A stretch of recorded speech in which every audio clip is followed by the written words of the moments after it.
Hello everyone, welcome to Abhipedia. I hope you all are doing great. My name is Akshay Soni, your reasoning matter. और आज का जो session है ये dice का part 2 है। जैसे कि हमने लास्ट क्लास में भी डिस्कस किया था कि डाइस एक इम्पॉर्टेंट जो है टॉपिक है, क्योंकि आपका एसएससी सीजीएल 2024 का जो भी एग्ज़ाम आने वाला है, जो कि 9 तारीख से 26 तारीख तक के लिए शेड्यूल हो चुका है। आई होप आप अपने एडमिट कार्ड को भी डाउनलोड कर रहे होंगे, ठीक है, जैसे जैसे आपके जो है शिफ्ट आ रही हैं।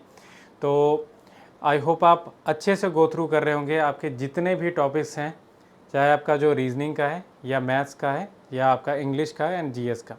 तो ओवरऑल जो है आपको मैं कहना चाहूँगा कि जो भी हमारी लेक्चर सीरीज़ चल रही हैं, एमसीक्यू सीरीज़ चल रही हैं, ये आपको एग्ज़ाम पॉइंट ऑफ व्यू से वैल्यूएबल हैं। तो अच्छे से इनको गो थ्रू करें। एंड अभी हम सेशन को शुरू करते हैं। सबसे पहले मैं आपको बताना चाहूँगा, अगर आपने व्हाट्सएप कम्युनिटी ग्रुप ज्वाइन नहीं किया तो उसको ज्वाइन कर सकते हैं। इसका लिंक आपको बायो में मिल जाएगा। तो सबसे पहले मैं आपको बताना चाहूँगा इस क्वेश्चन के बारे में, जैसे कि गिवन है कि which number is opposite to number 3। 3 के अपोजिट में क्या है? तो आपके सामने यहाँ पे स्क्रीन पे अवेलेबल है नंबर्स, ठीक है। कौन कौन से नंबर इसमें अपोजिट आएंगे? अब देखिए, इसमें अगर हम देखें कि ये डाइस जो है स्टैंडर्ड है कि ऑर्डिनरी है, कहीं पे लिखा नहीं है। कहीं पे भी अगर आप देखें तो इस डाइस में कहीं पे भी लिखा नहीं है कि ये ऑर्डिनरी है या स्टैंडर्ड है। स्टैंडर्ड का कहीं पे मेंशन है, ऑर्डिनरी का तो वैसे ही नहीं लिखा जाता। तो कि कौन सा इसके ऑपोजिट आएगा, और बट हम फाइंड आउट कैसे करेंगे कि स्टैंडर्ड है कि ऑर्डिनरी? वैसे तो अगर हम देखें स्टैंडर्ड होता तो 3 के ऑपोजिट में 4 बनता, बट हम 2 और 5 को देखें तो दोनों का सम करके 7 बन रहा है। तो स्टैंडर्ड के केस में जो है कोई भी दो नंबर जो कि एक दूसरे के ऑपोजिट है वो, क्योंकि हमें क्या होता है 2 नंबर का समझा 7 मिलता है, तो 5 और 2 7, 5 दिखेगा तो 2 नहीं दिखेगा, 2 दिखेगा तो 5 नहीं दिखेगा। तो इसके केस में क्या है, हमें ये पता चल गया कि ये कॉमन डाई है। अब हम देखेंगे कि कॉमन डाई जो है इसमें कौन कौन से इस 3 के ऑपोजिट में बनेंगे। तो 3 के ऑपोजिट में कौन नहीं बनेंगे वो चेक करते हैं। तो 3 के ऑपोजिट में यहाँ पे 5 नहीं बनेगा, ठीक है, 2 नहीं बनेगा। जो बन सकते हैं वो बन सकते हैं 4, 1 और 6। इन तीनों में से कोई एक बनेगा। ओके, 4, 1 या 6 में से कोई भी एक। तो इसका अगर आपको ऐसे ऑप्शन आती तो आप बता सकते थे, ठीक है। अब जैसे कि यहाँ पे क्वेश्चन गिवन है कि which number is opposite to number 6 in the given position of die. Same die की 2 पोजीशन है, उसमें हमें क्या बताना है, 6 के ऑपोजिट में क्या है। तो अब सबसे पहले देखो, यहाँ पे 3 कॉमन है। 3 से क्लॉकवाइज में आएगा 5, 5 से क्लॉकवाइज में 1, 3 से क्लॉकवाइज में 2 और क्लॉकवाइज में 4। ये आ गया ऑपोजिट, ये आ गया ऑपोजिट। और 3 के ऑपोजिट में कौन बना, 6। सिंपली आपने क्या करना है, वैसे तो मैंने आप बहुत डिटेल में बता दिया, बट जब भी आपको ऐसा क्वेश्चन आए तो आपको टाइम नहीं लगना चाहिए। आपको क्या करना है, जो भी नंबर यहाँ पे विजिबल नहीं है वो किसके ऑपोजिट में बनेगा, जो कि यहाँ पे एक नंबर कॉमन है। तो 3 के ऑपोजिट में कौन सा बनेगा इसमें, 6 के ऑपोजिट में कौन सा बनेगा, 3, ठीक है।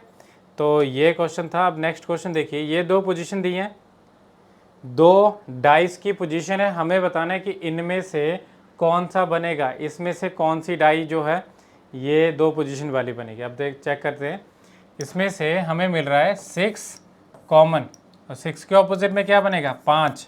6 से क्लॉकवाइज में 2 और 3, 6 से क्लॉकवाइज में 1 और 4, ये बन रहा है इसमें, ये ऑपोजिट्स हैं। तो हमें देखना है कि 2 जो ऑपोजिट्स होंगे वो यहाँ पे साथ में नहीं बनेंगे। जैसे 6 और 5 ऑपोजिट है तो ये साथ में नहीं बनेंगे, 1 और 2 ऑपोजिट है ये साथ में नहीं बनेंगे, ठीक है। और देखो 3 और 4 ऑपोजिट है वो ये साथ में नहीं बनेंगे, तो कौन सी आएगी, ये डी ऑप्शन, ठीक है। ज़्यादा टफ क्वेश्चन नहीं है, ठीक है, इजी है क्वेश्चन। आप देख सकते हैं कि लेवल इतना कोई ज़्यादा नहीं है, और यही लेवल आई थिंक मैं हम कह सकते हैं कि आप एग्ज़ाम में एक्सपेक्ट कर सकते हैं, क्योंकि आपको ज़्यादा से ज़्यादा इसमें जो है क्वेश्चन मार्क वाले क्वेश्चन आए कि 2 पोजीशन है डाइस की, तीसरे में बताना है कि कौन सा इसके ऑपोजिट में बनेगा, क्वेश्चन मार्क की जगह कौन सा बनेगा। अब यहाँ पे क्वेश्चन मार्क की जगह क्या आएगा, इस जगह पे जैसे कि ये क्वेश्चन अवेलेबल है, तो इसमें से क्या आ रहा है, देखो यहाँ पे 2, 3, 5, 1, 3, 4 क्या कॉमन है, 3 कॉमन है। तो 3 से ऑपोजिट में कौन बनेगा, 3 से ऑपोजिट में 6, 3 के बाद 5 क्लॉकवाइज में, फिर 2, 3 से 1 और फिर 4। तो ये आ गया ऑपोजिट, ये आ गया ऑपोजिट, और 3 के ऑपोजिट में 6। अब आप देखिए जब 4 होगा तो 4 के ऑपोजिट में क्या बनेगा, 4 के ऑपोजिट में 2, 6 के ऑपोजिट में क्या बनेगा 3। तो यहाँ पे किस नंबर के आने के चांसेस हैं, या तो 5 या फिर 1। तो ऑप्शन में देखो कौन सी आ रही है ऑप्शन, ऑप्शन में 1 मिल रहा है, तो ये इसका आंसर बनेगा। ठीक है जी। नेक्स्ट आप देख सकते हैं कि ये दो आपको पोजीशन दी हैं, हमें बताना है अगर 6 ऑपोजिट है 2 के तो कौन सा नंबर 4 के ऑपोजिट में बनेगा। 6 अगर 2 के ऑपोजिट है, 6 अगर 2 के ऑपोजिट है तो आपने क्या करना है, एक में क्लॉकवाइज में चलना है और दूसरे में एंटी क्लॉक में चलना है। तो क्या आएगा 2 3 1, फिर क्या आएगा 6 5 4। जो ऑपोजिट एक दूसरे के वो सामने लिखती है, बाकी ये आ जाएंगे। तो हमें क्या बताना है, 4 के ऑपोजिट में क्या बनेगा, 4 के ऑपोजिट में 1। ठीक है, आई होप आपको क्वेश्चन समझ भी आ रहे होंगे और आप इनको अच्छे से गो थ्रू भी कर रहे होंगे। ओके, ये क्वेश्चन आपके सामने अवेलेबल है। इस क्वेश्चन में क्या दिया गया है, इसमें दिया गया है in the following question an unfolded figure is followed by 4 different figures of dice. ठीक है, 4 डिफरेंट फिगर्स हैं डाइस की, एक अनफोल्डेड फिगर आपके सामने ओपन डाई यहाँ पे दी गई। तो हमें बताना है कि क्लोज डाई कौन सी बनेगी इनमें से। ठीक है, तो आप देख सकते हैं कि 6 ऑपोजिट है 5 के, 1 ऑपोजिट है 3 के, 2 ऑपोजिट है 4 के, ऐसे आपको ये ऑपोजिट मिल रहे हैं। अल्टरनेट में जो नंबर्स हैं वो क्या हैं, एक दूसरे के ऑपोजिट। तो आप देख सकते हैं कि 2 और 4 एक दूसरे के ऑपोजिट है, वो साथ में नहीं बनते। ठीक है, 6 और 5 जो कि एक दूसरे के ऑपोजिट है वो साथ में नहीं बन सकते। और इसमें फिर से आप देख सकते हैं कि कौन कौन से नंबर हैं, 2 3 6। ये 2 3 6 ये क्योंकि ऑपोजिट में नहीं बन रहा तो ये इसका आंसर बन जाएगा। और कौन सा है इसमें जो कि एक दूसरे के ऑपोजिट नहीं बनेगा, 6 और 5। यहाँ पे भी इस ऑप्शन में क्या दिया है कि एक दूसरे के ऑपोजिट हैं बट साथ में बन रहे हैं, इसलिए गलत बनेगा। तो ऑप्शन सी इसका आंसर बनेगा। नेक्स्ट क्वेश्चन भी सेम तरह का है। अब इसमें भी आप चेक करके बता सकते हैं कि कौन सा इसमें से ऑप्शन बनेगी इस ओपन डाई के। तो ओपन डाई में क्या है, 4 ऑपोजिट है 6 के, और 1 ऑपोजिट है 2 के, और 3 ऑपोजिट है 5 के। देखो 3 और 5 साथ में आ गए तो ये गलत है। ठीक है, और 4 ऑपोजिट है 6 के, ये साथ में आ गए तो गलत है। ठीक है, सिमिलरली इसमें 3 ऑपोजिट है 5 के, तो ये साथ में आ गए तो गलत है। और ये जो है इसमें बन रहा है 4 1 और 3। 4 के ऑपोजिट में क्या बन रहा है 6, 1 के ऑपोजिट में क्या बन रहा है 2, और 3 के ऑपोजिट में क्या बन रहा है 5। तो ये आपका ऑप्शन बनेगा ऑप्शन डी। ठीक है, इस क्वेश्चन को देखिए, ये फिगर दी है ओपन डाइस, हमने बताना है कि क्लोज डाई इनमें से कौन सी बन रही है। ठीक है, कई बार क्या दिया होता है डायरेक्ट, जैसे अगर हम अभी रिसेंट जो एग्ज़ाम हुए थे CHSL में, उसमें ऐसे क्वेश्चन बिल्कुल इजी लेवल के क्वेश्चन दिए थे कि बताइए कि इसमें स्टार जो है प्लस के ऑपोजिट में क्या है या डिवाइड के ऑपोजिट में क्या है। ठीक है, तो ऐसे करके क्वेश्चन दिए थे। अब देखिए यहाँ पे ये ट्राइंगल किसके ऑपोजिट है, इक्वल के। ठीक है, ये डिवाइड किसके ऑपोजिट है, माइनस के, प्लस मल्टीप्लाई के। तो अभी देखिए यहाँ पे जो इसमें प्लस है, प्लस और मल्टीप्लाई साथ में नहीं आ सकते तो गलत है। ट्राइंगल किसके है, ट्राइंगल और इक्वल साथ में नहीं आ सकते तो गलत है। ठीक है, और साथ में देखिए इसमें ये है मल्टीप्लाई, ये है यहाँ पे डिवाइड, और यहाँ पे ट्राइंगल है। तो ये इसमें ट्राइंगल के ऑपोजिट क्या बन रहा है, इक्वल। मल्टीप्लाई के जो है ऑपोजिट में क्या बन रहा है, प्लस बन रहा है, और यहाँ पे क्या है डिवाइड है, तो ये बन जाएगा। डिवाइड के ऑपोजिट में क्या बन रहा है, डिवाइड के ऑपोजिट में माइनस है, बट ये बिल्कुल साथ में आ रहे हैं तो ये गलत बन रहा है। ठीक है, अब नेक्स्ट क्वेश्चन को अगर आप देखें यहाँ पे, इसमें बोला गया है कि फिगर ए ये गिवन है, हमें 1 2 3 4 ये जो है फिगर्स बताई गई हैं। इसमें से हमें बताना है कि कौन सी फिगर जो है इसकी क्लोज्ड फॉर्म बन रही है, क्लोज्ड फॉर्म कौन सी है। तो अब देखिए इसमें F जो है ऑपोजिट है B के, E ऑपोजिट है C के। F और E अगर साथ में आएंगे तो गलत बनेगा। ठीक है, सामने विजिबल नहीं होगा, जैसा कि आपको मैंने बताया कि ऑपोजिट हैं तो सामने विजिबल नहीं होंगे दोनों, या तो F दिखेगा या फिर E। तो ये इस दूसरी कंडीशन में भी बन रहा है। सेम आप देखिए E और C, F जो है, सॉरी यहाँ पे F था किसके, B के ऑपोजिट, तो F B के ऑपोजिट है।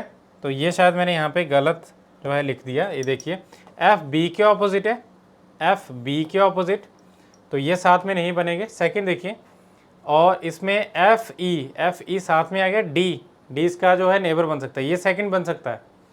ठीक है, इसको देखें अगर तो ई और सी जो है एक दूसरे के ऑपोजिट है, साथ में नहीं बनेंगे। और आगे देखिए इसमें ए और डी जो है एक दूसरे के ऑपोजिट है। ठीक है, देखिए ई और सी ऑपोजिट है, जो बच गए दो वो एक दूसरे के ऑपोजिट है।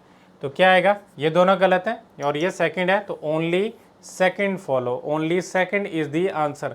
इसकी क्लोज्ड फॉर्म कौन सी बनेगी, सेकंड। अब ये क्वेश्चन देखिए, इसमें भी क्या गिवन है, यहाँ पे ये जो शेडेड पोर्शन है किसके जो है ऑपोजिट में बन रहा है, ये बन रहा है स्क्वायर के ऑपोजिट में, जो माइनस है वो सर्कल के ऑपोजिट है, और जो ब्लैंक पोर्शन है वो मल्टीप्लाई के ऑपोजिट है। मल्टीप्लाई और ब्लैंक जो है साथ में नहीं बनेंगे, तो ये गलत है। ठीक है, और जो इसमें स्क्वायर है, स्क्वायर और जो इसमें शेडेड पोर्शन है ये साथ में नहीं बनेंगे, तो गलत है। और तीसरा देखिए यहाँ पे मल्टीप्लाई और माइनस, मल्टीप्लाई और माइनस साथ में आ सकते हैं। ठीक है, और ये जो शेडेड पोर्शन है ये भी आ सकता है, तो बन सकता है, तो ये क्या बनेगा आपका, ये सेकंड बन जाएगा। इसकी बात करें तो क्या आएगा, माइनस और जो सर्कल है एक दूसरे के ऑपोजिट है बट ये साथ में नहीं बनेंगे, तो इसमें भी आपका ओनली सेकंड। ठीक है जी। अब नेक्स्ट क्वेश्चन अगर आप देखें, इस क्वेश्चन में थोड़ा सा डिफरेंट आप बोल सकते हो कि इस तरह से इसको बंद करना है हमने। जैसे अब इस बॉक्स को बंद करेंगे, इधर से भी बंद करेंगे, तो ये जो ऊपर वाला जो आपका जो बन रहा है, इसमें ढक्कन जो बन रहा है वो ऐसे करके बंद होगा, मतलब ये क्लोज फॉर्म में ऐसे बनेगा कुछ इस तरह से। ठीक है, अब क्लोज्ड फॉर्म में बना तो आप देख सकते हैं कि इसके ऑपोजिट में कौन सा बन रहा है, इसके ऑपोजिट में जो ये ऊपर बनेगा ऐसे, ये माइनस और जो सर्क डॉट है ये बिल्कुल साथ में बनेगा, इसके ऑपोजिट में ये बन रहा है, ये जो स्क्वायर है, तो जहाँ पे ये माइनस और डॉट दिखेगा वहाँ पे स्क्वायर नहीं दिखेगा, बट ऐसी कोई ऑप्शन ही नहीं है। ठीक है, और सेकंड देखिए, जहाँ पे ये इक्वल है उसके साथ में ये जो है स्क्वायर बन सकता है, इक्वल के साथ में स्क्वायर बन सकता है, और साथ में इसमें एक कोई साइड आ सकती है, तो मतलब ये ऑप्शन तो बन सकती है। ठीक है, सॉरी ये थर्ड ऑप्शन बन सकती है। फोर्थ की बात करें तो फोर्थ में ये दोनों साथ में आ सकते हैं, बट ये तीन साथ में नहीं आएंगे, और जहाँ पे आपको ये माइनस और डॉट दिख रहा है उसके साथ में क्या बनेगा, उसके साथ में एक कोई खाली पोर्शन और एक इक्वल आ सकता है, तो ये भी बन सकता है। तो कौन सा बनेगा, इसमें से 1, 3 एंड 4 बनेगा, सेकंड इसमें सही नहीं बनेगा, सेकंड गलत है। ठीक है, नेक्स्ट क्वेश्चन, अब हमें बताना है इस क्वेश्चन में कि कौन सा यहाँ पे जो है बनेगा क्वेश्चन। ठीक है, कौन सी इसमें से ऑप्शन सही बनेगी, 5 के ऑपोजिट में कौन सा बनेगा, 5 के ऑपोजिट में। अब देखो 2 के ऑपोजिट में 4। ठीक है, अब हमें बताना है कि कौन सा किसके ऑपोजिट है, तो आपने क्या करना है, Z बनाना है। ऐसे Z बनाया तो 1 के ऑपोजिट में 5 और 3 के ऑपोजिट में 6। ठीक है, 2 के ऑपोजिट में 4, अल्टरनेट से पता लग गया, और 1 के ऑपोजिट में 5, जो कि हमारा क्वेश्चन का आंसर ही था कि 5 के ऑपोजिट में क्या है, 1। यहाँ पे ऑप्शन में भी 5 दिया तो ये गलत है। ठीक है, और तीसरा बनेगा इसमें 3 के ऑपोजिट में 6, तो ये सारे ऑपोजिट्स बनते हैं। ठीक है, अब नेक्स्ट क्वेश्चन देखिए, ये आपको दी गई है यहाँ पे पोजीशन, जिसमें कि आप बता सकते हैं कि B किसके ऑपोजिट है, W के। ठीक है, G किसके ऑपोजिट है, Y के, और R किसके ऑपोजिट है, O के। R ऑपोजिट है O के, G Y के, और B किसके ऑपोजिट है, W के। तो ये बन रहे हैं इसमें। ठीक है, अब आप देख सकते हैं कि कौन कौन से यहाँ पे जो है ऑपोजिट बन रहे हैं, जो कि साथ में आ रहे हैं। अगर हम G और Y को देखें तो ये बिल्कुल साथ में आ रहे हैं, बट जबकि ये ऑपोजिट है, तो ये केस गलत है, ये आपका गलत है। B और W ऑपोजिट है बट ये बिल्कुल साथ में आ रहा है, तो ये भी गलत है। तीसरा देखें, इसमें R और O ऑपोजिट है, R के ऑपोजिट में O यहाँ पे छुपा होगा। G और G किसके ऑपोजिट है, G Y के ऑपोजिट है, Y इधर होगा, और B के ऑपोजिट में क्या होगा, W। तो इनमें सभी ऑपोजिट जो छुपे हैं, मतलब ये ऑप्शन सी बनेगा। और आगे अगर हम देखें यहाँ पे G किसके ऑपोजिट है, Y के, तो ये इसमें गलत बन रहा है, ये साथ में नहीं बनेंगे, तो ऑप्शन सी इसका आंसर बनेगा। ठीक है, सही ऑप्शन ये बनेगी। अब नेक्स्ट क्वेश्चन आपको फिर से वही दिया गया। ठीक है, उसमें जो हमें बताना है कि किस तरह से कौन सा सही बनेगा। अब देखिए ये जो अगर हम इसको बंद कर दें, इस बॉक्स को बंद कर दें, तो m t के ऑपोजिट है, p q के ऑपोजिट है, बट आपको जो ऊपर दिखेगा वो कुछ इस तरह से दिखेगा कि 4 जो है ऐसे नंबर दिखेंगे जो कि एक दूसरे के साथ में आएंगे। तो ये ऊपर से 1 आएगा, ठीक है, इधर से ये 3 बनेगा और इस साइड से ये 2 बनेगा और इस साइड से ये 4 बनेगा। ये नंबर कुछ इस तरह से हैं, ये एंटी क्लॉक से ऐसे सीक्वेंस में बन रहे हैं 1 2 3 4, ठीक है। तो ये क्रॉस में जो भी आपको दिख रहा है ये गलत दिख रहा है, इनमें से कोई एक बनेगा, तो वो कौन सा बनेगा। अब आप देखिए इसमें से एंटी क्लॉक में दिख रहे हैं, एंटी क्लॉक में सिर्फ यही ऑप्शन बन रही है, बट हमें देखना है कि इसमें से क्या पता ये भी गलत हो। तो इसमें से P और M की बात करें तो P और M बिल्कुल नेबर बन रहे हैं, और जो ऊपर से बंद करोगे आप बॉक्स को तो कुछ इस फॉर्म में दिखेगा, तो ये D ही ऑप्शन बनेगा, ये भी गलत है, ठीक है। तो ये आपका सही बन रहा है इसमें। अब ये थे हमारे कुछ क्वेश्चन, आई होप आप इन क्वेश्चन को अच्छे से गो थ्रू कर चुके होंगे। टाइप ऑफ क्वेश्चन मैंने बता दिए हैं, बेसिक हम प्रीवियस क्लास में डिस्कस कर चुके हैं, और मैं आशा करता हूं कि आप जो है इन क्वेश्चन को गो थ्रू करके जो अपने एग्ज़ाम में जो भी क्वेश्चन आपको आएगा डाइस से रिलेटेड आप उसको ज़रूर करेंगे, ठीक है, क्योंकि इतना कोई टफ टॉपिक नहीं है कि आप इसको ना कर पाएँ, ठीक है। गो थ्रू जरूर करें बेसिक एंड जो भी मैंने आपके इसके क्वेश्चन बताए। और माइक्रो कोर्सेज की बात करें अगर, अभिपीडिया की एक पहल जिसमें कि आप अभिपीडिया को प्रोवाइड करता है वीडियो लेक्चर्स